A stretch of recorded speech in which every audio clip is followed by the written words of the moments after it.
Buonasera amici nerazzurri, benvenuti a una nuova puntata di Extra Time, l'appuntamento del lunedì per commentare, analizzare, approfondire con dati e statistiche quello che è accaduto nell'ultima giornata di campionato. L'Inter ha pareggiato ieri sera in casa contro la Roma 1-1, nerazzurri e giallorossi si sono divisi la posta in palio, la squadra di Spalletti mantiene il terzo posto in classifica ma viene raggiunta dalla Lazio, entrambe a 43 punti. Come ogni lunedì a farmi compagnia Massimo Paganin. Ciao Massimo. Ciao Federica, buonasera a tutti. Ciao Alberto. E Alberto Santi. Ciao Alberto. Ciao Federica, buonasera Massimo, ben ritrovati.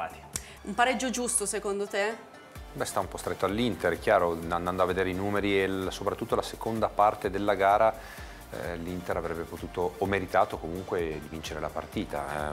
Nella partita d'andata forse la Roma avrebbe meritato qualche cosa di più, nella partita di ieri l'Inter probabilmente avrebbe meritato di vincere la partita, però il calcio è anche questo, è fatto di episodi, è fatto di partite che delle volte si merita di vincere e non si vincono, delle altre volte non si merita di vincere e si vincono ugualmente, quindi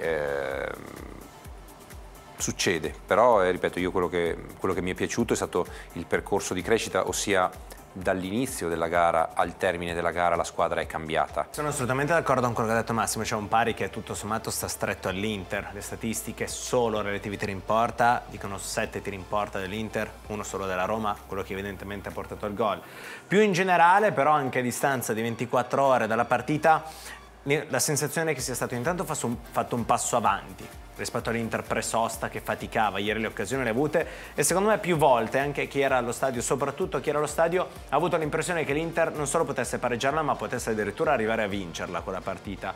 Però in tutto questo, guardando più invece anche il proseguo del campionato, un pareggio importante perché ti permette di restare davanti non tanto alla Lazio, perché comunque la Lazio dovrà recuperare, adesso così per come la Roma. come sta la Lazio in teoria dovrebbe vincere.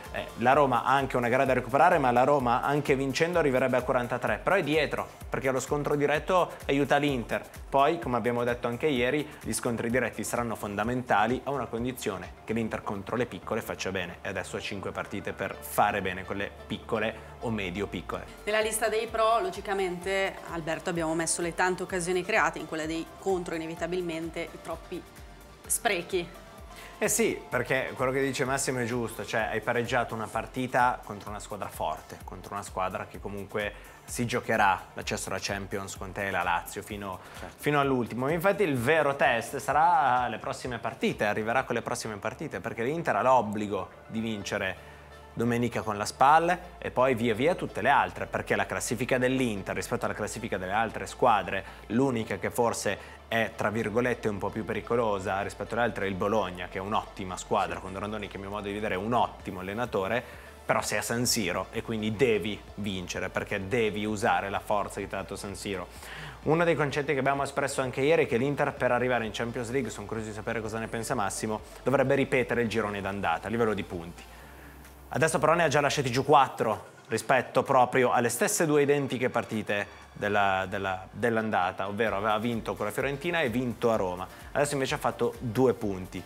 Questi 4 punti come si recuperano e soprattutto è chiaro che dipenderà dal ritmo che dettano Lazio e Roma. Assolutamente, è chiaro che diventa importante, ma diventa determinante il fatto che l'Inter deve puntare su se stesso, no? Il percorso di crescita passa inevitabilmente da ciò che la squadra riesce a fare, indipendentemente dai punti che sono lasciati, che insomma, possono risuonare dentro la testa. Questi 4 punti non è che si recuperano, vanno recuperati in altre partite, si recuperano se la squadra reagisce, se la squadra ha un percorso di crescita ulteriore, perché nella seconda parte della stagione non è detto che si facciano i punti della prima parte, perché anche le altre squadre crescono, anche le altre squadre guardano i filmati, imparano a leggerti le situazioni di gioco, chiudono le linee di passaggio e ti mettono in difficoltà, quindi è il percorso di crescita della squadra che deve fare la differenza, quella consapevolezza da prima della classe o da squadra che dovrà giocare in Champions League, che quindi deve scendere in campo e nei confronti delle avversarie deve avere qualche cosa in più, dal punto di vista della personalità e della determinazione e della convinzione. Questo fa la differenza essenzialmente in ogni e qualsiasi stagione tu voglia ottenere dei risultati importanti.